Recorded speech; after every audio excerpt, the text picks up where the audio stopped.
ನಮಸ್ಕಾರ, India gate ಕಾರ್ಯಕ್ರಮಕ್ಕೆ ಸ್ವಾಗತ. ಕಳೆದೆರಡು ಸಂಚಿಕೆಗಳಲ್ಲಿ ಕೃಷ್ಣ ರಾಮರ ಜನ್ಮಭೂಮಿಯ ದರ್ಶನ ಮಾಡಿಸಿದ್ವಿ. ಈ ವಾರದ ಇಂಡಿಯಾ ಗೇಟ್ನಲ್ಲಿ ನಾವು ನಿಮಗೆ ತೋರಿಸಲಿರೋದು ಭಾರತದ ಪ್ರಥಮ ಪ್ರಜೆಯ ಭವ್ಯ ಅರಮನೆಯನ್ನ. ಅರ್ಥ ಆಗಿರ್ಬೇಕಲ್ವಾ? ಎಸ್, ಅದುವೇ ವಿಶ್ವದ ಯಾವುದೇ ದೇಶದ ಮುಖ್ಯಸ್ಥರಿಗೆ ಇಲ್ಲದ ಅರಮನೆ, ರಾಷ್ಟ್ರಪತಿ ಭವನ.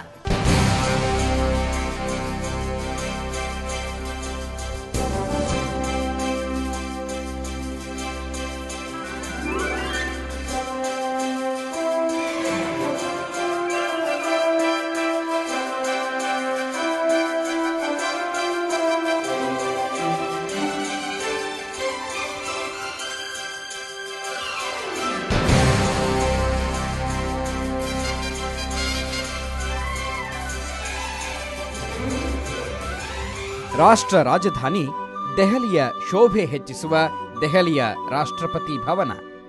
ಭಾರತದಲ್ಲಿ ತಾಜ್ ಮಹಲ್ ನಂತರ ಇರುವ ಸುಂದರ ವಾಸ್ತುಶಿಲ್ಪ ಈ ರಾಷ್ಟ್ರಪತಿ ಭವನ. ಪಾಶ್ಚಿಮಾತ್ಯ, ಮೊಘಲ ಮತ್ತು ದೇಸಿ ಹಿಂದೂಸ್ತಾನಿ ಶೈಲಿಯಲ್ಲಿ ಕಟ್ಟಿದ ವೈಸ್ರಾಯ್ ಹೌಸ್ ರಾಜಧಾನಿ ದೆಹಲಿಗೆ ಒಂದು ಮೆರುಗು.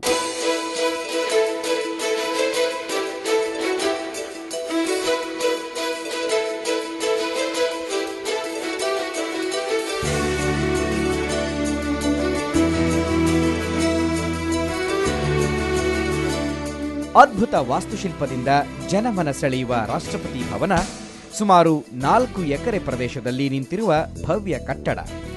ಬ್ರಿಟಿಷ್ ವೈಸ್ರಾಯ್ಗಳಿಗೆ ನಿರ್ಮಿಸಲಾದ ಕಟ್ಟಡ ಇದು. ರೈಸಿನಾ ಬೆಟ್ಟದಲ್ಲಿರುವ ಈ ಅರಮನೆಯ ವಾಸ್ತುಶಿಲ್ಪಿ ಎಡ್ವಿನ್ ಲ್ಯಾಂಡ್ ಸೀರ್ ಲ್ಯುಟಿನ್. ಹೀಗಾಗಿ ಇವತ್ತಿಗೂ ನವದೆಹಲಿಯನ್ನ ಲ್ಯುಟಿನ್ ಝೋನ್ ಎಂದೇ ಕರೆಯಲಾಗುತ್ತೆ.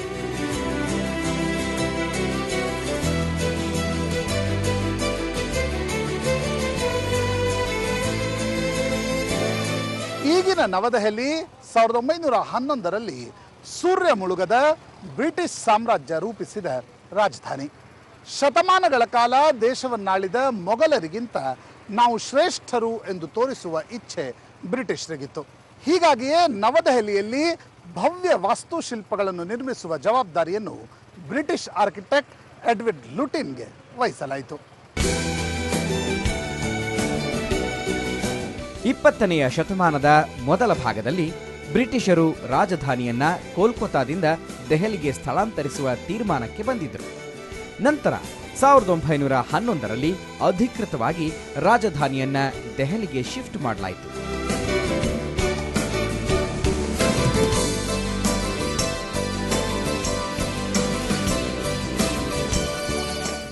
ಮೊಘಲರ ಕಾಲದಲ್ಲಿ ಕೆಂಪು ಕೋಟೆಯಿಂದ ರಾಜ್ಯಭಾರ ನಡೀತಾ ಇತ್ತು. ಹೀಗಾಗಿ ಬ್ರಿಟಿಷರಿಗೆ ಮೊಘಲರ ಕಟ್ಟಡಗಳ ಭವ್ಯತೆಯನ್ನ ಮೀರಿಸುವಂತಹ ವಾಸ್ತುಶಿಲ್ಪ ನಿರ್ಮಿಸುವ ಅನಿವಾರ್ಯತೆ ಇತ್ತು. ಅದಕ್ಕಾಗಿಯೇ ಬ್ರಿಟಿಷರು ಮೊದಲು ಬ್ರಿಟನ್ನ ರಾಣಿಯ ಪ್ರತಿನಿಧಿ ವೈಸ್ರಾಯ್ಗಾಗಿ ಭವ್ಯ ಅರಮನೆ ಕಟ್ಟುವ ತೀರ್ಮಾನ ತೆಗೆದುಕೊಂಡರು. ಆಗ ಭಾರತದಲ್ಲಿ ಬ್ರಿಟಿಷ್ ವೈಸ್ರಾಯ್ ಆಗಿದ್ದು ಲಾರ್ಡ್ ಹೆಂದಿಂಗೆ. ಹಳೆಯ ದೆಹಲಿ ತುಂಬಾ ಜನನಿಬಿಡವಾಗಿದ್ದರಿಂದ ಈಗಿನ ಕನೋಟ್ ಪ್ಲೇಸ್ನ ಮತ್ತೊಂದು ಬದಿಯಲ್ಲಿ ಸರ್ಕಾರಿ ರಾಜಧಾನಿಯನ್ನ, ಭವ್ಯ ಅರಮನೆಯನ್ನ ಕಟ್ಟಲು ತೀರ್ಮಾನಿಸಿದರು. ನೀವು ಕಾಣುತ್ತಿರುವಂತಹ ರಾಷ್ಟ್ರಪತಿ ಭವನದ ಎದುರಿಗಿರುವ ಒಂದು ದೊಡ್ಡ ಕಂಬ ಜೈಸಿಂಗ್ ಮಹಾರಾಜರಿಗೆ ನೆನಪಿಗೆ ಕಟ್ಟಲ್ಪಟ್ಟಿದೆ. ಈ ರೈಸಿನಾ ಬೆಟ್ಟದ ಜಾಗವನ್ನು ಅವರು ಬ್ರಿಟಿಷರಿಗೆ ಉಡುಗೊರೆಯಾಗಿ ಕೊಟ್ಟರು. ಬ್ರಿಟಿಷ್ ವೈಸ್ರಾಯ್ ಹೌಸ್ಗಾಗಿ ಆಯ್ಕೆ ಮಾಡಿದ ಸ್ಥಳವೇ ರೈಸಿನಾ ಹಿಲ್. ರೈಸಿನಾ ಹಾಗೂ ಮಾಲಚ ಎಂಬ 2 ಹಳ್ಳಿಗಳನ್ನು ತೆರವುಗೊಳಿಸಿ ಸುಮಾರು 4000 ಎಕರೆ ಪ್ರದೇಶವನ್ನ ವಶಪಡಿಸಿಕೊಂಡ ನಂತರ 1911ರಲ್ಲಿ ವೈಸ್ರಾಯ್ ಹೌಸ್ ಕಟ್ಟಡ ಕಟ್ಟಲು ಆರಂಭಿಸಲಾಯಿತು. 1911ರಿಂದ ಕಟ್ಟಲು ಆರಂಭವಾಗಿದ್ದ ವೈಸ್ರಾಯ್ ಹೌಸ್ ಕಟ್ಟಡ ಪೂರ್ಣಗೊಂಡಿದ್ದು 17 ವರ್ಷಗಳ ನಂತರ. ಸುಮಾರು 3500 ಜನ ಹಗಲು ರಾತ್ರಿ ಕೆಲಸ ಮಾಡಿದ ನಂತರವೇ ಇಂತಹ ಭವ್ಯ ಅರಮನೆ ಕಟ್ಟಲು ಸಾಧ್ಯವಾಗಿತ್ತು. ಪ್ರತಿ ವರ್ಷ ಲಂಡನ್ನಿಂದ ಎಡ್ವರ್ಡ್ ಲ್ಯುಟಿನ್ ದೆಹಲಿಗೆ ಬಂದು ನಿರ್ಮಾಣ ಕಾರ್ಯದ ಉಸ್ತುವಾರಿಯನ್ನ ನೋಡಿಕೊಳ್ಳುತ್ತಾ ಇದ್ದ.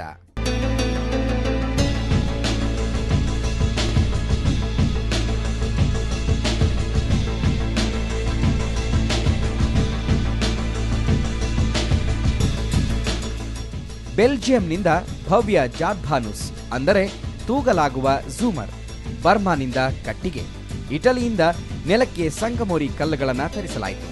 ಜೊತೆಗೆ ರಾಜಸ್ಥಾನದ ಧೋಲಾಪುರನ ಕಲ್ಲಿನ ಗಣಿಗಳಿಂದಲೂ ಕಲ್ಲುಗಳನ್ನು ತರಿಸಲಾಯಿತು. ಈ ಭವ್ಯ ಅರಮನೆಯ ವಿಶೇಷತೆ ಎಂದರೆ ಇಲ್ಲಿ ಎಲ್ಲಿಯೂ ಕೂಡ ಸ್ಟೀಲ್ ಅನ್ನ ಬಳಸಲಾಗಿಲ್ಲ.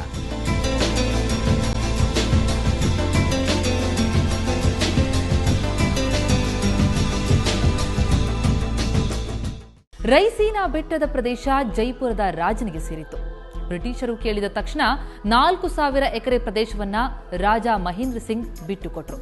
ಜಾಗದ ವೀಕ್ಷಣೆಗೆ ವಾಸ್ತುಶಿಲ್ಪಿ ಎಡ್ವಿನ್ ಲೂಟಿನ್ ಆನೆಯ ಮೇಲೆ ಕುಳಿತುಕೊಂಡು ಬಂದಿದ್ರಂತೆ. ಆಗಿನ ಕಾಲಕ್ಕೆ ಈ ಭವನವನ್ನ ಕಟ್ಟಲಿಕ್ಕೆ ಆಗಿದ್ದ ವೆಚ್ಚ ಎಷ್ಟು ಗೊತ್ತಾ? ಬರೋಬ್ಬರಿ 1,30,00,000 ರೂಪಾಯಿ.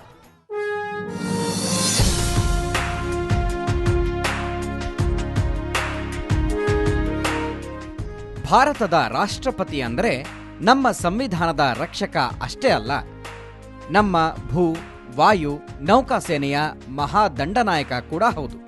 ಹೀಗಾಗಿ ರಾಷ್ಟ್ರಪತಿ ಭವನದ ಸಂಪೂರ್ಣ ಜವಾಬ್ದಾರಿ ಸೇನೆಯ ಬಳಿ ಇರುತ್ತದೆ. ರಾಷ್ಟ್ರಪತಿಗೆ ಒಬ್ಬ ಮೇಜರ್ ಜನರಲ್ ಮಟ್ಟದ ಅಧಿಕಾರಿ ಕೂಡ ಕಾರ್ಯದರ್ಶಿಯಾಗಿರುತ್ತಾರೆ. ರಾಷ್ಟ್ರಪತಿ ಭವನ ಮತ್ತು ರಾಷ್ಟ್ರಪತಿಗಳೆಂದರೆ ಶಿಷ್ಟಾಚಾರದ ಪರಾಕಾಷ್ಠೆ. ಪತ್ರಕರ್ತರು ಕೂಡ ರಾಷ್ಟ್ರಪತಿಗಳೊಂದಿಗೆ ಮಾತನಾಡುವಾಗ ದನಿ ಎತ್ತರಿಸಿದರೆ ಅವರ ಮಿಲಿಟರಿ ಸಹಾಯಕರು ಬಂದು ನೀವು ಮಹಾಮಹಿಮರ ಜೊತೆ ಮಾತನಾಡುತ್ತಿದ್ದೀರಿ ಎಂದು ಕಿವಿಯಲ್ಲಿ ಎಚ್ಚರಿಸಿ ಹೋಗುತ್ತಾರೆ.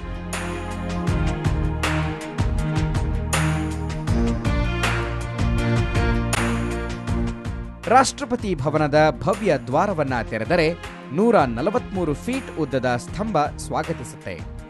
ಜೈಪುರದ ಮಹಾರಾಜರು ಕಟ್ಟಿಕೊಟ್ಟ ಕಾರಣದಿಂದ ಇದನ್ನ ಜೈಪುರ ಕಾಲಂ ಎಂದೇ ಕರೆಯುತ್ತಾರೆ. ಜೈಪುರ್ ಕಾಲಂ ಮತ್ತು ಇಂಡಿಯಾ ಗೇಟ್ ಸರಳ ರೇಖೆಯಲ್ಲಿವೆ. ಭವನದ ಒಳಗೆ ಹೋಗಲು 31 ಮೆಟ್ಟಿಲುಗಳಿವೆ. ದರ್ಬಾರ್ ಹಾಲ್ನ ಬಾಗಿಲು ಇಲ್ಲಿಯೇ ತೆರೆಯುತ್ತದೆ.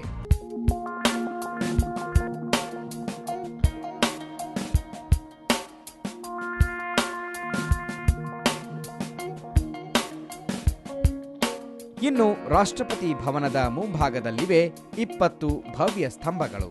ಸ್ತಂಭಗಳ ಮೇಲ್ಭಾಗದಲ್ಲಿವೆ ಕಲ್ಲಿನ ಗಂಟೆಗಳು. ಇವುಗಳಿಗೆ ಕರ್ನಾಟಕದ ಮೂಡಬಿದಿರೆಯ ಜೈನ ಬಸದಿ ಪ್ರೇರಣೆ ಅಂತ ಹೇಳಲಾಗುತ್ತೆ.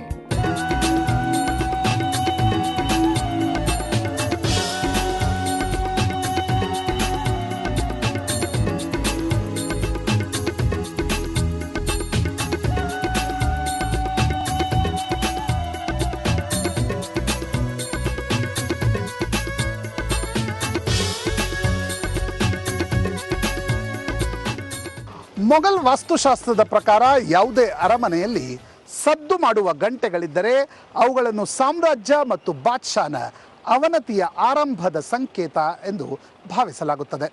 ಹೀಗಾಗಿಯೇ ಎಡ್ವಿನ್ ಲುಟಿನ್ ರಾಷ್ಟ್ರಪತಿ ಭವನದಲ್ಲಿ ಸದ್ದು ಮಾಡುವ ಗಂಟೆಗಳ ಬದಲಾಗಿ ಸ್ತಂಭಗಳ ಮೇಲ್ಭಾಗದಲ್ಲಿ ಕಲ್ಲಿನ ಗಂಟೆಗಳನ್ನು ಕೆತ್ತಿಸಿದ. ಆದರೆ ಬ್ರಿಟಿಷರು ರಾಷ್ಟ್ರಪತಿ ಭವನ ಪ್ರವೇಶಿಸಿದ 16 ವರ್ಷದಲ್ಲೇ ಭಾರತ ಬಿಟ್ಟು ತೊಲಗುವ ಪರಿಸ್ಥಿತಿ ನಿರ್ಮಾಣವಾಯಿತು.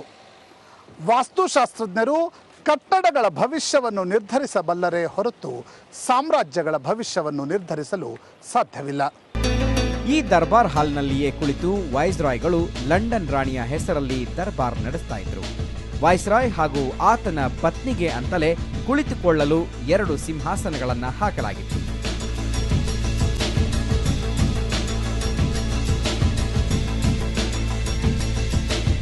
ಸ್ವಾತಂತ್ರ್ಯ ಸಿಕ್ಕ ನಂತರ ಇದನ್ನ ತೆಗೆದುಹಾಕಲಾಯಿತು. ಈಗ ದರ್ಬಾರ್ ಹಾಲ್ನಲ್ಲಿ ಶತಮಾನದಷ್ಟು ಹಳೆಯದಾದ ಗೌತಮ ಬುದ್ಧನ ಪ್ರತಿಮೆಯನ್ನೇ ಸಿಂಹಾಸನದ ಜಾಗದಲ್ಲಿ ಇಡಲಾಗಿದೆ.